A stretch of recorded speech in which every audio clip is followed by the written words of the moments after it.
اللہ کے حبیب نے منع فرمایا، فرمایا کوئی اونچا اللہ اللہ نہ کرے، جب کوئی نماز پڑھ رہا ہو سو رہا ہو تو اس کے سامنے اونچا ذکر نہ کرو۔ کہتے میں ایک دن اونچا اونچا ذکر کر رہا تھا، اونچا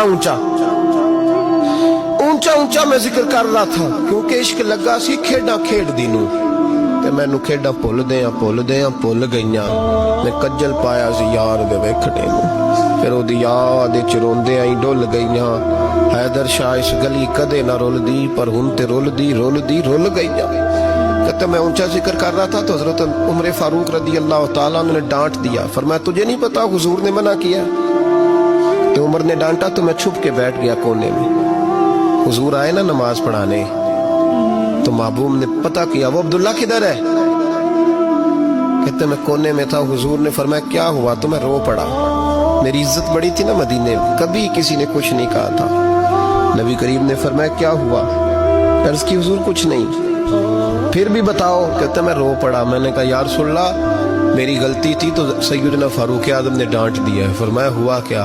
یا رسول اللہ میں اونچا ذکر کر رہا تھا، اور بات بھی ٹھیک ہے، کچھ لوگ قریب نماز پڑھ رہے تھے، حضرت عمر نے منع کیا، نبی کریم علیہ السلام نے فرمایا بلاؤ نہ ذرا عمر کو۔ خود قانون حضور نے بنایا ہے کہ اونچا ذکر نہ کرے جب کوئی نماز پڑھ رہا، بلاؤ نا عمر کو۔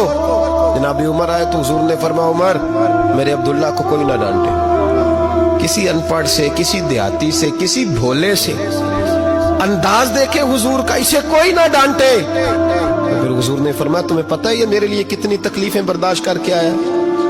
صحابہ فرماتے ہیں یہ خوش نصیب ہے جس کی روح بھی محبوب کے ہاتھوں میں نکلی۔ اور جب جنازہ اٹھا تو حضور کی داڑھی سے ہم نے آنسوں کے قطرے ٹپکتے دیکھے۔ مدینے میں رواج تھا کہ قبر میں قریبی عزیز اتارا کرتے تھے، پر ان کا تو مدینے میں رشتہ دار ہی کوئی نہیں تھا۔ حضرت عمر فاروق اور جناب ابو بکر صدیق کہنے لگے ہم قبر میں اتارتے۔